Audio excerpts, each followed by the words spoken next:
આ ન્યૂઝના પ્રાયોજક છે CSC બાલ વિદ્યાલયા।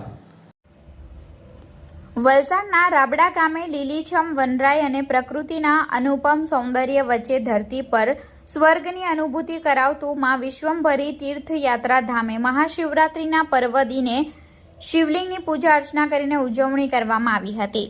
અલૌકિક એવા આ ધામમાં શિવલિંગ તથા માં વિશ્વંભરીના દર્શન કરવા દર્શનાર્થીઓની ભીડ ઉમટી પડી છે। પાર નદીના કિનારે આવેલા આ ધામના પ્રાકૃતિક વાતાવરણમાં નાના મોટા એમ દર્શને આવતા સહુ કોઈ ખૂબ જ શાંતિ અને આનંદની અનુભૂતિ થાય છે।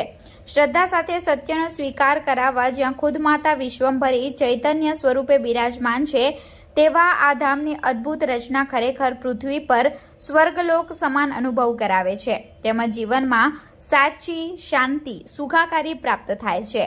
આ તીર્થયાત્રા ધામ સમસ્ત જગતના માનવીઓને પરમત્વમાં વિશ્વંભરીનો દિવ્ય સંદેશ, અંધશ્રદ્ધા છોડીને ઘર તરફ પાછા ફરો અને ઘરને જ મંદિર બનાવો, મૂળભૂત ભક્તિનો રાહ બતાવી રહ્યું છે તેમજ કોઈ પણ જ્ઞાત જાત, ઊંચ નીચ, સ્ત્રી પુરુષ કે અમીર ગરીબના ભેદભાવ વગર સનાતન વૈદિક ધર્મનો રાહ અને સત્ય અસત્યનો ભેદ બતાવી રહ્યું છે। ભવસાગર પાર કરવા એટલે કે મોક્ષની પ્રાપ્તિ માટે સમગ્ર જગતમાં આ દિવ્ય ધામ એક દીવા દાંડીની ગરાજ સારી રહ્યું છે। અલૌકિક એવા આ ધામમાં જ્ઞાન, ભક્તિ અને કર્મનો ત્રિવેણી સંગમ થયેલો જોવા મળી રહ્યો છે। આ ધામના વિશાળ પરિસરમાં ચારે બાજુએ નરી આંખે જોવા મળતી સ્વચ્છતા ત્યાં પ્રભુતા પ્રચલિત કહેવત અહીંયા સાર્થક થયેલી જોવા મળી રહી છે।